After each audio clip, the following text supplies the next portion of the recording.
जैसे कीट भिरंग, कबीरा बिसुरे आपको हो ही जाहि तेहि रंग। तो ऐसे सुमिरन करें, ऐसे भक्ति करें जैसे भृंग कीट करता है, यानी जिसके प्रति समर्पित होता है वो उसी के रंग में रंग जाता है। कबीरा बिसरे आपको हो ही जाहि तेहि रंग।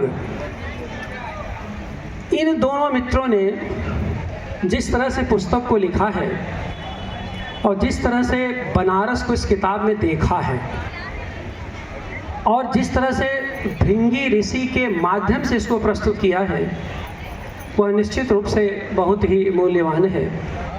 और भृंगी का जिक्र तो आप सुन ही चुके हैं। तो यह जो रंग में रंग जाना कि जिस बनारस पर किताब लिखना हो, क्योंकि देखिए पूरी पुस्तक पूरी तरह से काशिस्थ कृति है।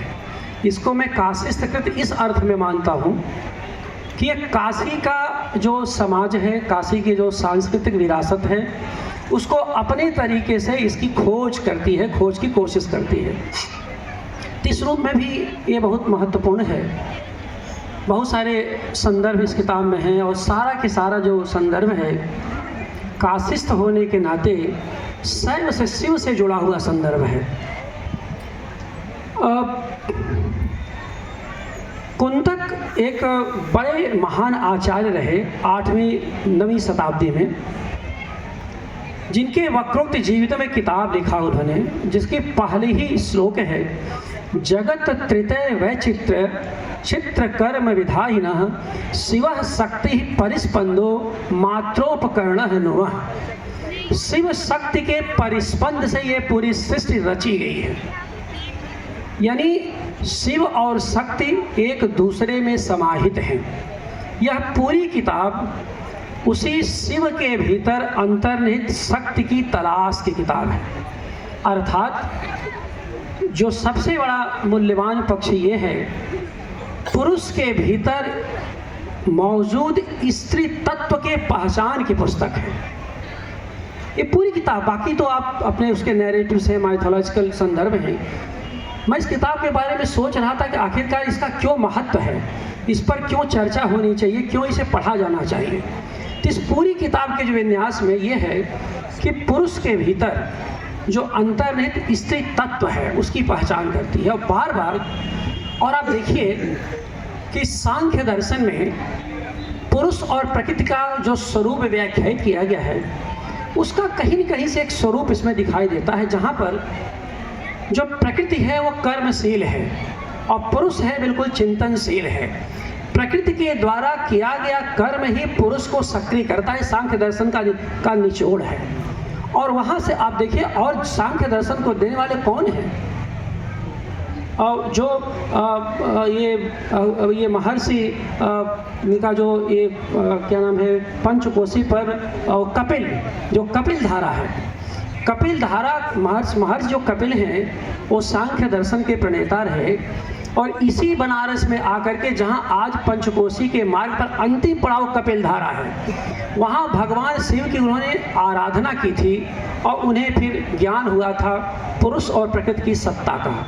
तो ये जो पूरा के पूरा आप देखेंगे, और इस समय में इसकी चरितार्थ इस कारण से ज़्यादा है कि यही स्त्री तत्व समाज से धीरे धीरे गायब होता गया है। तो कैसे उसको खोजा जाए, कैसे नई पीढ़ी में उस स्त्री तत्व की चेतनता को पुनः स्थापित करने की कोशिश की जाए, ये इस किताब के जो स्वरूप है उसका एक पक्ष है जो बहुत ही मूल्यवान है। क्योंकि वो जो मामला देखिए अर्धनारीश्वर का नहीं है, मामला ये है कि जो अंतर्निहित शक्ति है वो संपूर्ण रूप से स्त्री तत्व है। लालित्य बोध में जो मनुष्य की लालित्य मूलक क्रियाएं होती हैं सब उसी के द्वारा संचालित हैं। अगर उसमें से शक्ति को निकाल दीजिए, शक्ति रूपी परिस्पंद को निकाल दे, तो शिव सब है, उसके अतिरिक्त कुछ भी नहीं है। और सब इस नाते को तांडव का रूप ले लेता है और तांडव अंततः, तो जो शिव की शक्ति है, जो जिस अंडे की उत्पत्ति की बात आप कर रहे हैं, असल में वह पूर्णता ही है।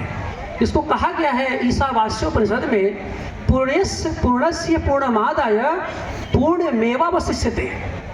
पूर्ण से पूर्ण को निकालिए तो भी पूर्ण ही बचेगा। तो शिव में वह तत्व है कि वह पूर्णता का तत्व है, उससे निकाल लेंगे, पूर्ण निकालेंगे तो ही पूर्ण ही बचेगा। तो ये जो पूर्णता का तत्व है, यह पूर्णता के तत्व में पुरुष और प्रकृति के साहचर्य मूलक संबंध है। इस पूरी किताब के जो डायलॉग्स हैं, जो इसकी संवाद धर्मिता है, जो इसका कथात्मक विन्यास है, उसमें आपको बार बार ये चीज़ें दिखाई देंगी। जैसे संवाद धर्मिता को आप देखेंगे, इस किताब में संवाद धर्मिता के दायरे में उसको विकसित किया गया है। जाहिर सी बात है कि भृंगी और नंदी का संबंध है। बार बार नंदी से भृंगी पूछते हैं कि भाई ये क्या है, बनारस क्या है, प्रकृति क्या है, पुरुष क्या है, क्या सत्ताएं हैं, और उसी में ये पूरी किताब लिखी गई है। अब दोनों मित्रों में कौन भृंगी है कौन नंदी, ये तय करें, उस पर मुझे कोई टिप्पणी नहीं करना है। लेकिन ये ज़रूर है कि संवाद की प्रक्रिया है, संवाद की शिल्प की जरूरत क्यों पड़ी।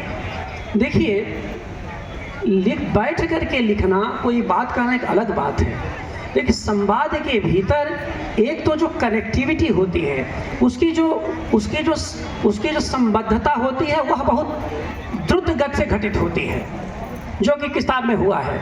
दूसरी बात है, संवाद धर्मिता में रचनात्मकता का उत्तरोत्तर विकास होता है। जो व्यक्ति संवाद धर्मी हो नहीं सकता, उसकी रचनात्मकता रुग्ण होकर के मर जाती है। इसलिए रचनात्मकता के लिए संवाद धर्मिता और सामूहिकता दोनों का होना बहुत ज़रूरी है। इस पुस्तक में अगर आप देखेंगे तो संवाद धर्मिता भी है और सामूहिकता भी है, और इसके साथ साथ देश सजता, क्योंकि बगैर किससे संवाद करेंगे। यहाँ बैठे बैठे हम माननीय ट्रंप से संवाद नहीं कर सकते, वो संभव ही नहीं है। किससे संवाद करेंगे?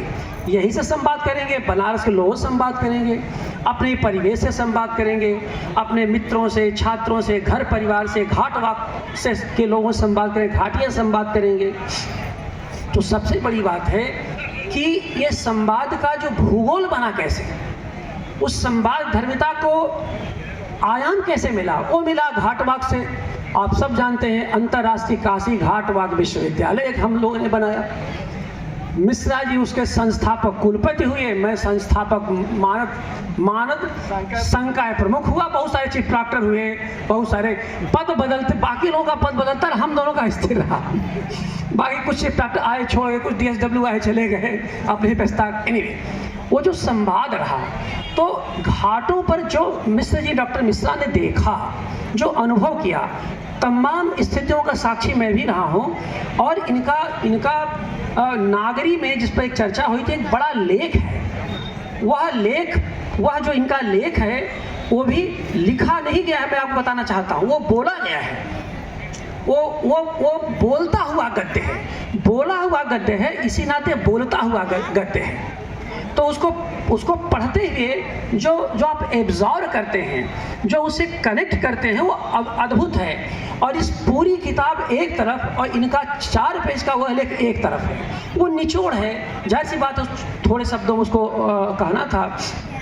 तो उसमें जो संदर्भ आते हैं वो यही सब संदर्भ हैं कि जैसे आप देखेंगे कि भाई यहाँ के विनायक कौन हैं, ठीक नहीं, यह 64 योगिनी कहाँ पर हैं, इसकी तलाश में ये जो घाटवाक करते हुए भटके हैं। और उसमें यतीन्द्र जी मिल गए, उसमें तमाम इनके मित्र सहचर की भूमिका में आ गए। तो ये जो कौतूहल है, तो पूरी किताब जिज्ञासा और कौतूहल के दायरे में लिखी गई है। और व्यक्ति अगर जिज्ञासु नहीं होगा, उसके मन में कौतूहल नहीं होगा और किंचित महत्वाकांक्षी नहीं होगा, मैं किंचित की बात, अति महत्वाकांक्षी नहीं, तो वो एक पग चल ही नहीं सकता। उसका एक पैर ठहरा रहेगा, दूसरा भी ठहर जाएगा, जबकि दूसरा पैर व्यक्ति का उठा रहना चाहिए। इसको आचार्य हजारी प्रसाद द्विवेदी कहते हैं, उठा हुआ पैर आधुनिकता है और ठहरा हुआ पैर परंपरा है। तो ये परंपरा और आधुनिकता के बीच का जो द्वंद्व है, जो वो संवाद धर्मिता के दायरे में ही संभव हो पाता है, और उसमें जिज्ञासा है, प्रश्नाकुलता है। आखिरकार भृंगी ऋषि कौन है, 3 पैर उनके कैसे हो गए, और उन पैरों का इतना मनोनुकूल चित्रण करने वाले अनिल शर्मा कौन है? कहीं सुन रहे होंगे अनिल शर्मा? अनिल शर्मा कहाँ है? वो 3 पैर को 3 पैर जैसे दिखाया है आने वाले दिनों में, क्योंकि भृंगी ऋषि का और चित्र मैंने बहुत खोजा, नहीं मिला इसके पहले। डॉक्टर साहब ने कहा भी था, आने वाले दिनों में जैसे जब हम लोग राम को याद करते हैं तो राम के चेहरे में रामायण का चेहरा याद आता है कि वही राम होंगे, और अब राम के चेहरे में जो नई पीढ़ी पैदा हो रही है, इसमें भगवान राम का वह स्वरूप याद आएगा जो अयोध्या में देखा है। तो ये स्वरूप में ये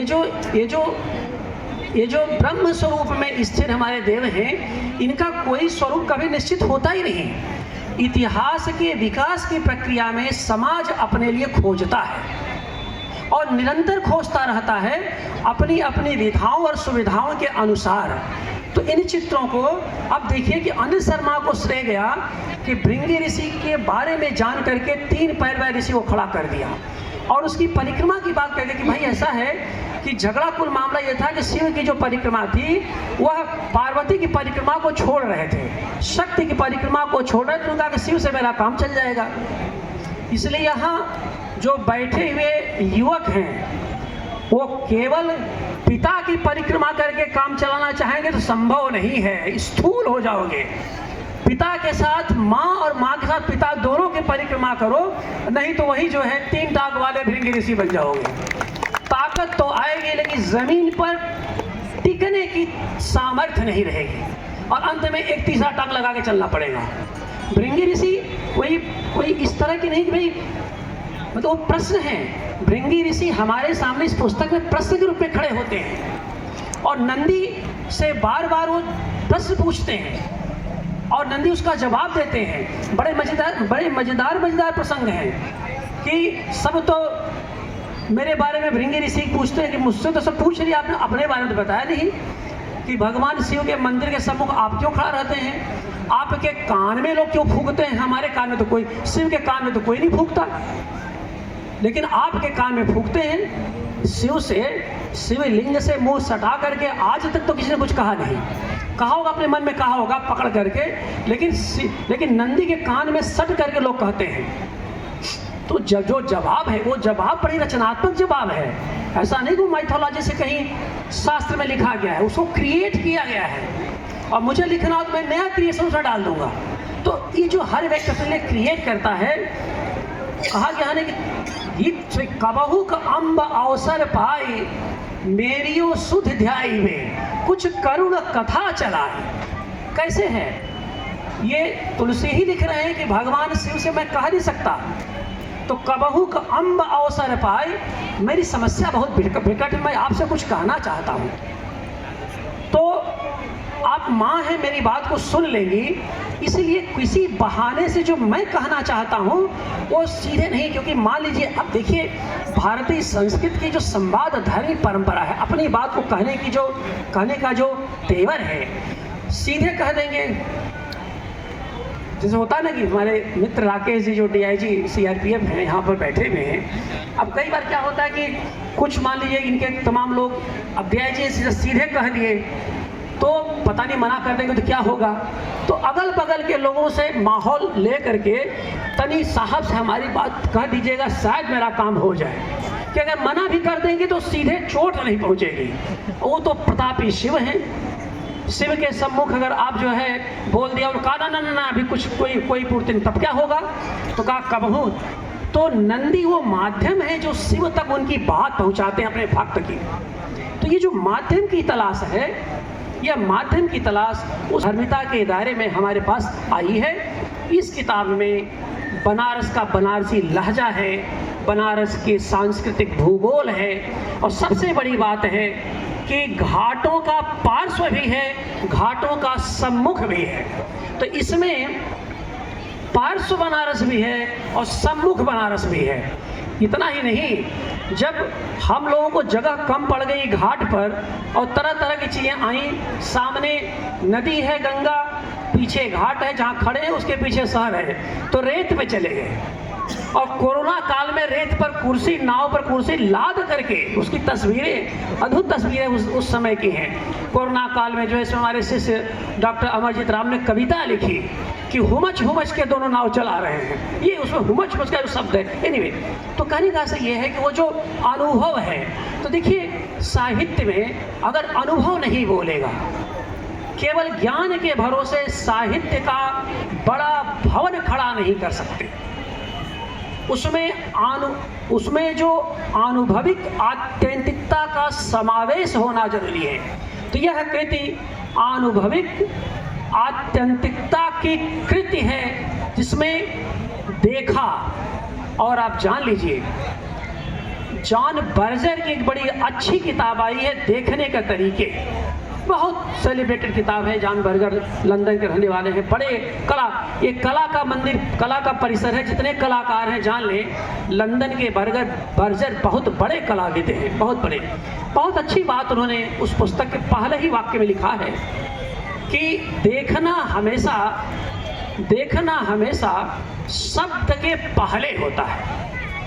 नहीं देखोगे तो शब्द नहीं आएंगे, जितना ही देखोगे, जितना भी अविलोकनों है, अविलोकनों की प्रक्रिया से जितना ही जुड़ोगे उतने ही शब्द आएंगे। शब्द कहीं कोश से नहीं आते, शब्द इसी के भीतर से आते हैं। जितना भी अवलोकन करेंगे, जितना भी देखेंगे, तो चाहे देखना कलाकार के लिए और साहित्यकार के लिए, दो के लिए बहुत ज़रूरी है। संगीतकार के लिए उतनी अनिवार्यता नहीं है, वहाँ सुनना ज़्यादा ज़रूरी है, लेकिन कला और साहित्य के लिए देखना बहुत ज़रूरी है। जितना यह पूरी जो कृति है, यह उसी देखने की प्रक्रिया का संघनित स्वरूप है। तो जो देखने की प्रक्रिया का जो संघनित स्वरूप है, वह आज संकट मोचन महाराज के इस परिसर में लोकार्पित हुआ, जिस पर आज शाम के